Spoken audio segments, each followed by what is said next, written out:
ഒരു യുവ പര്യവേക്ഷകൻ സമയത്തിലൂടെ സഞ്ചരിക്കാൻ അനുവദിക്കുന്ന ഒരു നിഗൂഢമായ പുരാവസ്തു കണ്ടെത്തിയാലോ? അവർ ഉപകരണം സജീവമാക്കിയപ്പോൾ ഒരു ശോഭയുള്ള ഫ്ലാഷ് അവരെ പൊതിഞ്ഞു. പെട്ടെന്ന് അവർ പുരാതന ഈജിപ്തിൽ എത്തി. ചുട്ടുപൊള്ളുന്ന സൂര്യൻ തിരക്കേറിയ തെരുവുകളിൽ അടിച്ചു. വിദേശ സുഗന്ധവ്യഞ്ജനങ്ങളുടെ സുഗന്ധം അന്തരീക്ഷത്തിൽ നിറഞ്ഞു. ഗാംഭീര്യമുള്ള പിരമിഡുകളും ഫറവോന്റെ കൊട്ടാരത്തിന്റെ മഹത്വവും പര്യവേക്ഷകനെ അത്ഭുതപ്പെടുത്തി. എന്നിരുന്നാലും അവരുടെ സാന്നിധ്യം ശ്രദ്ധിക്കപ്പെടാതെ പോയില്ല. ഫറവോന്റെ കാവൽക്കാർ അവരെ ഒരു ചാരനാണെന്ന് തെറ്റിദ്ധരിക്കുകയും ഇടുങ്ങിയ ഇടവഴികളിലൂടെ ഓടിക്കുകയും ചെയ്തു.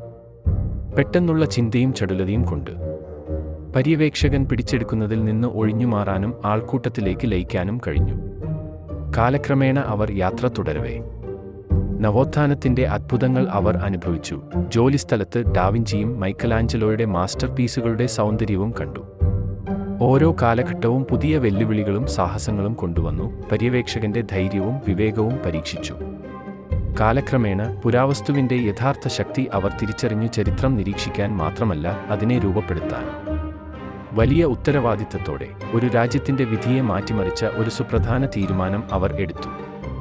വർത്തമാനകാലത്തിലേക്ക് മടങ്ങുമ്പോൾ പര്യവേക്ഷകന്റെ ഹൃദയം അഭിമാനത്താൽ വീർപ്പുമുട്ടി. അവർ കാലത്തിന്റെ രേഖാചിത്രത്തിൽ ശാശ്വതമായ സ്വാധീനം ചെലുത്തി.